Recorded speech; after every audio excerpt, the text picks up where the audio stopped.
আজকের ভিডিওতে আমরা এমন এক বিজ্ঞানীকে দেখতে যাচ্ছি যে এমন একটি ওষুধ তৈরি করতে চায় যা মানুষকে অদৃশ্য করতে পারে। এই ওষুধটি তৈরি করার পর সে কি কাজ করে তা আমরা এই ভিডিওতে দেখব। তাহলে চলুন সিনেমাটি শুরু করি। এই বিজ্ঞানী ছোটবেলা থেকেই অনেক দুষ্টু ছিল। আমরা এখানে একটি শিশুকে দেখতে পাই, আর সেই হলো আমাদের বিজ্ঞানী। তার নাম হচ্ছে কেলভিন। কেলভিন গ্রহ নিয়ে গবেষণা করছিল। ঠিক তখনই তার মা সেখানে চলে আসে। মা দেখে তার ছেলে গ্রহ আবিষ্কারের কাজে লেগে রয়েছে। এরপর যখন মা টেলিস্কোপ দিয়ে দেখে, তখন বড় বড় গ্রহগুলো দেখে তার চোখ বিস্ময়ে বড় হয়ে যায়। তখন মা কেলভিনের ওপর রাগ করে এবং তাকে চড় মারে। তিনি কেলভিনকে বুঝিয়ে বলেন যে তোমার এখন পড়াশোনায় মনোযোগ দেওয়া উচিত। এরপর তিনি চলে যান। এরপর আমরা 20 বছর পরের দৃশ্য দেখি। এখন কেলভিন একজন বিখ্যাত বিজ্ঞানী হয়ে উঠেছে। সেখানে অনেক বিজ্ঞানী জড়ো হয়েছিল।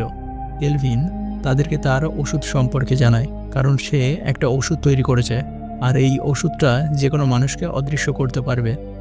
কেলভিনের কথা শুনে সবাই হতবাক হয়ে যায়। কেউই তার কথা বিশ্বাস করে না। তাদের বিশ্বাস করানোর জন্য কেলভিন নিজেই সেই ওষুধটি প্রয়োগ করে, কিন্তু ওষুধ তার উপর কোনো প্রভাব ফেলে না।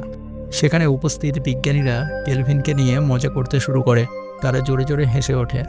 নিজের ব্যর্থতায় কেলভিন নিজের উপর খুব রেগে যায়। সে পাগলের মতো আচরণ করতে শুরু করে।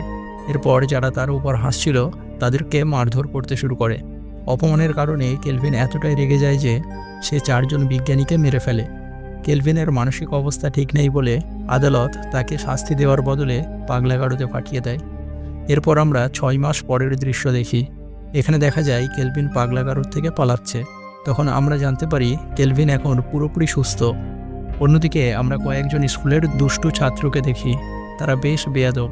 ঠিক তখনই স্কুলের প্রিন্সিপাল সেখানে এসে সবাইকে জানায়, তোমাদের ফিজিক্সের শিক্ষক মারা গিয়েছে। আজ থেকে তোমাদের ফিজিক্স পড়াবেন মিস্টার স্মিথ। আর এই মিস্টার স্মিথ আসলে কেলভিন। সে নিজের নাম পাল্টে এই স্কুলে এসেছে। এই দুষ্টু ছাত্ররা কেলভিনকে নিয়ে মজা করতে থাকে। কেলভিন তাদের কথাগুলো উপেক্ষা করে ফিজিক্স ক্লাস শুরু করে। ঠিক তখনই তার নজর এক মেয়ের দিকে পড়ে। সে দেখতে বেশ সুন্দর। কেলভিন তাকে কিছু প্রশ্ন করে, কিন্তু এই ক্লাসে কেউই কিছু জানতো না। তারা কেলভিনের কথাগুলো উপহাসের সুরে নেয়। কেলভিন তাদের আচরণে খুব রেগে যায়।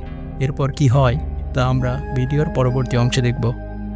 ক্লাসের মেয়েরা তখন বাস্কেটবল কোর্টে নাচের অনুশীলন করছিল।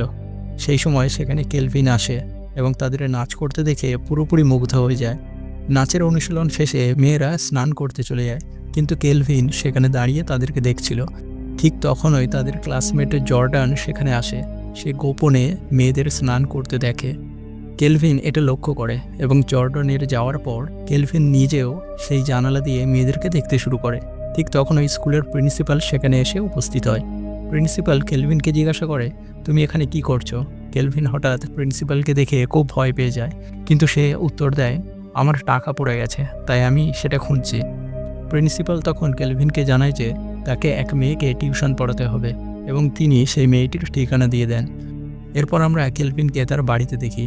সে তার ব্যর্থ এক্সপেরিমেন্ট নিয়ে চিন্তা করছিল। সে খুবই মনমরা ছিল, কারণ তার এক্সপেরিমেন্ট ব্যর্থ হওয়ার পর অন্য বিজ্ঞানীরা তাকে নিয়ে হাসি ঠাট্টা করছিল এবং এখন তার ছাত্ররাও একই কাজ করছে। কেলভিন ঠিক করে যে সে তার এক্সপেরিমেন্ট শেষ করবেই। সে আবার তার গবেষণার কাজে লেগে পড়ে এবং কিছুদিনের মধ্যেই একটি নতুন ফর্মুলা তৈরি করে। প্রথমে সে এই ফর্মুলা তার খরগোশের ওপর প্রয়োগ করে, কিন্তু এটি কাজ করে না। তবুও কেলভিন কিন্তু হাল ছাড়ার পাত্র নয়। অবশেষে অনেক পরিশ্রমের পর সে এমন একটি ফর্মুলা তৈরি করতে সফল হয় যা প্রয়োগ করার পর তার পোষা খরগোশ অদৃশ্য হয়ে যায়। এটা দেখে কেলভিন খুব খুশি হয়। এখন সে এই ফর্মুলা একজন মানুষের উপর প্রয়োগ করতে চায়। নিজের উপর পরীক্ষা করার সিদ্ধান্ত নিয়ে সে নিজের শরীরে সেই ইঞ্জেকশন প্রয়োগ করে। এর ফলে সে নিজেও অদৃশ্য হয়ে যায়। পুরো 10 মিনিট পরে সে আবার দৃশ্যমান হয়ে ওঠে। এটা দেখে কেলভিন বুঝতে পারে যে এই ওষুধটি মাত্র 10 মিনিটের জন্য কাজ করে। কেলভিন তখন খুব ক্লান্ত ছিল, তাই সে ঘুমিয়ে পড়ে।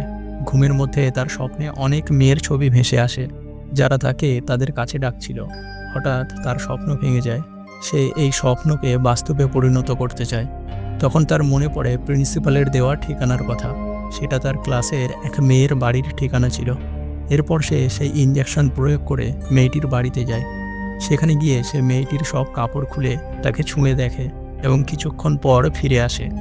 পরদিন কেলভিন আবার স্কুলে যায়। একদিন কেলভিন ক্লাসের সবাইকে সারপ্রাইজ টেস্ট দিতে বলে এবং নিজে তার চেয়ারে বসে একটি বই পড়তে থাকে। টেস্টের সময় শেষ হওয়ার সাথে সাথে সব ছাত্রছাত্রী একসাথে তাদের বই টেবিল থেকে মাটিতে ফেলে দেয়। এই হঠাৎ শব্দে কেলভিন খুব ভয় পেয়ে যায়।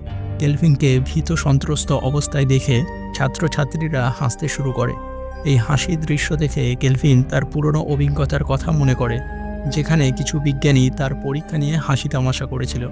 কেলভিনের ভিতরে অপমানের অনুভূতি জন্মায় এবং সে খুব রেগে যায়। রাগের বশে সে সব ছাত্রছাত্রীদের টেস্ট পেপার কেড়ে নিয়ে তাদের সবাইকে ফেল করিয়ে দেয়। এরপর প্রিন্সিপাল একজন ছাত্রকে তার অফিসে ডাকে। এই ছাত্র ইংরেজিতে খুবই দুর্বল ছিল। প্রিন্সিপাল তাকে জানায় তার ইংরেজির দুর্বলতার কারণে সে ভালো কোনো কলেজে ভর্তি হতে পারবে না। এই কথা শুনে ছাত্রটি খুব ভীত হয়ে পড়ে। তখন প্রিন্সিপাল তাকে একটি প্রস্তাব দেয়। সে বলে যদি ছাত্রটি তাকে খুশি করতে পারে তবে সে তাকে পাশ করিয়ে দেবে। এই প্রস্তাব শুনে ছাত্রটি উত্তেজিত হয়ে প্রিন্সিপালের দিকে এগিয়ে যায় এবং তারা একসাথে সময় কাটায়। এদিকে কেলভিন রাতে একটি স্বপ্ন দেখে।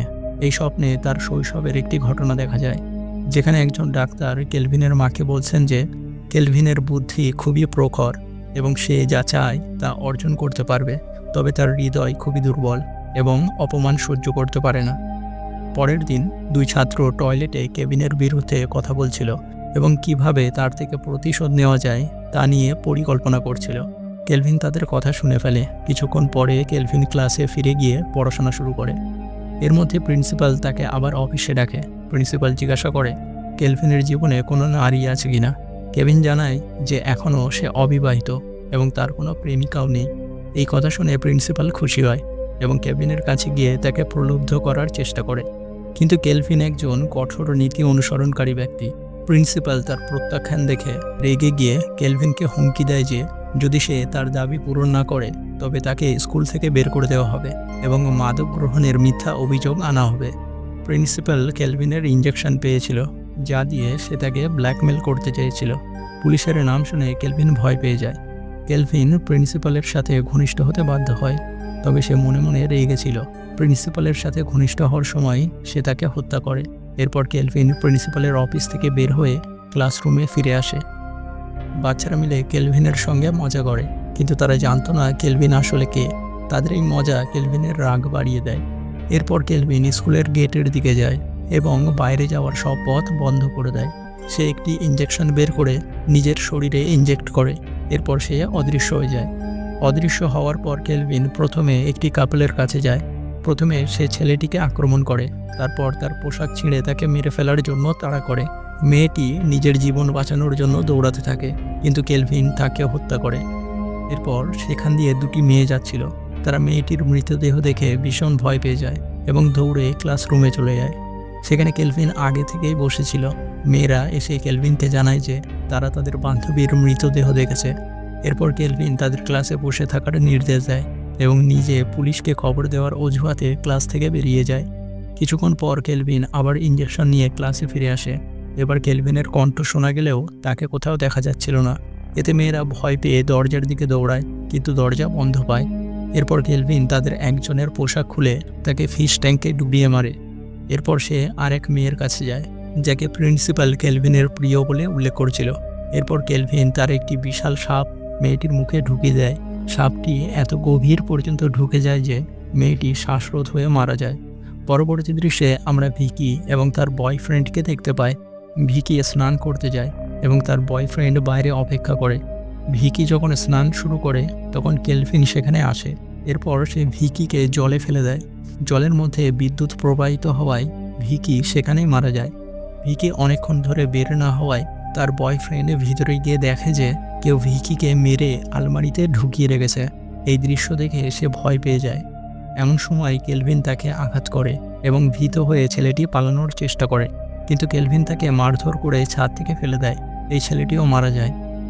এরপর আমরা প্রিন্সিপালের অফিসে দেখি যে সেখানে একটি কাপল প্রেমে মগ্ন ছিল। তারা কিছুক্ষণ পর বাথরুমে যাওয়ার প্রস্তুতিও নিচ্ছিল। ভিতরে গিয়ে সে দেখে ভিকির মৃতদেহ পড়ে আছে। ভিকির এই অবস্থা দেখে সে চিৎকার করে ওঠে। তখন তার বয়ফ্রেন্ডও সেখানে আসে। সে ভাবতে শুরু করে এই ঘটনার পিছনে কাজ করছে বাড়ির কাজের লোকটি। এর ফলে তার সব সন্দেহ পড়ে বাড়ির কাজের লোকের উপর। তাই সে সেই কাজের লোকটিকে মারধর করতে শুরু করে। তবে হঠাৎ অদৃশ্য কেলভিন সেখানে উপস্থিত হয় এবং বয়ফ্রেন্ডকেও প্রচণ্ডভাবে মারধর করে।